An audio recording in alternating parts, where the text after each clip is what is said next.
Welcome to English Podcast from Speak English with Ease. Hi, everyone. Welcome back to Speak English with Ease. I'm Ava. And I'm Noah. We're really happy you're here with us today. Today's topic is something we all use every single day, often without even thinking about it. Small talk. Yes, small talk. Those short, friendly conversations we have with coworkers, classmates, neighbors, or even people we don't know very well. Some people think small talk is only about the weather. But actually, it's a big part of natural English. It's how conversations begin, how people connect, and how English stays alive in daily life. And for English learners, small talk is amazing practice. You don't need fancy grammar or difficult vocabulary. You just need a few natural expressions and a relaxed attitude. So today, we'll show you how to start small talk, how to sound calm and friendly, and what people really say in everyday English. Let's begin with the basics. Greetings. Greetings are always the first step.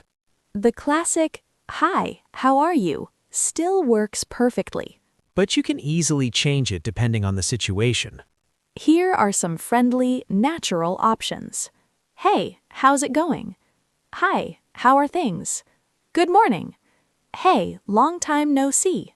All of these sound normal and relaxed. Notice something important. None of them sound too formal. Exactly. In everyday English, people keep things simple and friendly. Now, when someone asks you, "How are you?" Don't always say, "I'm fine, thank you." It's correct, but it sounds a little stiff. Instead, try something more natural. Like, "I'm good, thanks." "Pretty good. How about you?" "Not bad, just a bit tired." Adding a small detail keeps the conversation moving. Let's hear a quick example. Hey, Ava, how's your day going? "Pretty good. Busy morning, though. How about you?" Same here. I'm already thinking about a break. That's natural English. Short sentences, easy rhythm, and a little personality. Now, many learners say, "I don't know what to talk about." But the truth is, you can talk about anything around you. The weather, your class, your coffee, your day. For example, "This weather is crazy today. The coffee line was so long this morning.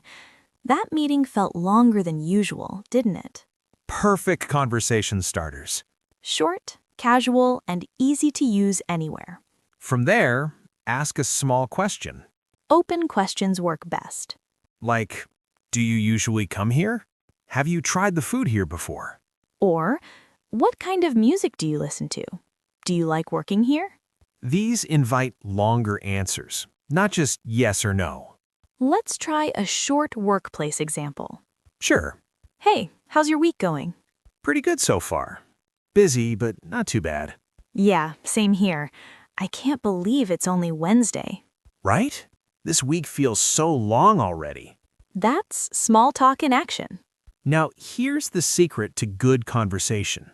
Follow-up questions.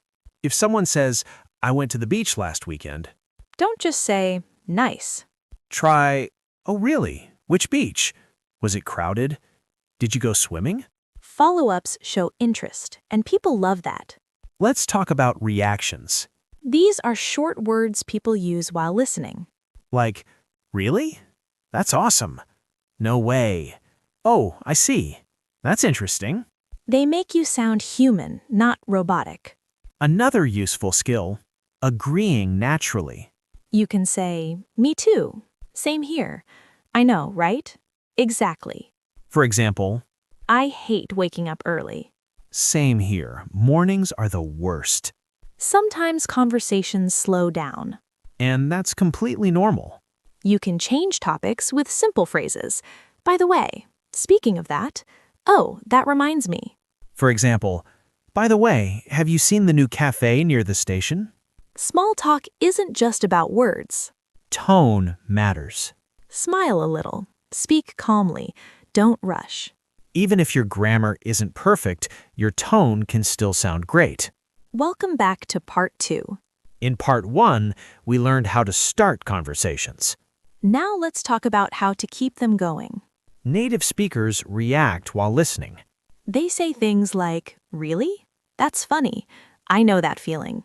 You don't need long answers. Here are easy follow-ups. How was it? Who did you go with? Would you do it again? What did you like most? Simple curiosity keeps English flowing. Use contractions. I'm instead of I am. It's instead of it is. And soft words like kind of, a bit, sort of. You don't have to agree with everyone. Try phrases like, "I see what you mean. I'm not sure, but maybe. I think a little differently." When it's time to leave, End politely. "I should get going. Good talking with you. See you later." "Hey, Noah, how's your week going?" Pretty good. Busy with work. How about you? Same here. By the way, did you try that new cafe? Yeah, last weekend. Nice place. Great coffee. Good to know. Anyway, I should get back to work. Sure, talk later. So today, you learned how to start small talk, keep it going, and end it naturally. Remember, fluency isn't about perfect grammar. It's about connection. Speak simply, stay relaxed, and don't fear mistakes. Thanks for learning with us. This is Speak English with Ease. See you next time. Bye, everyone.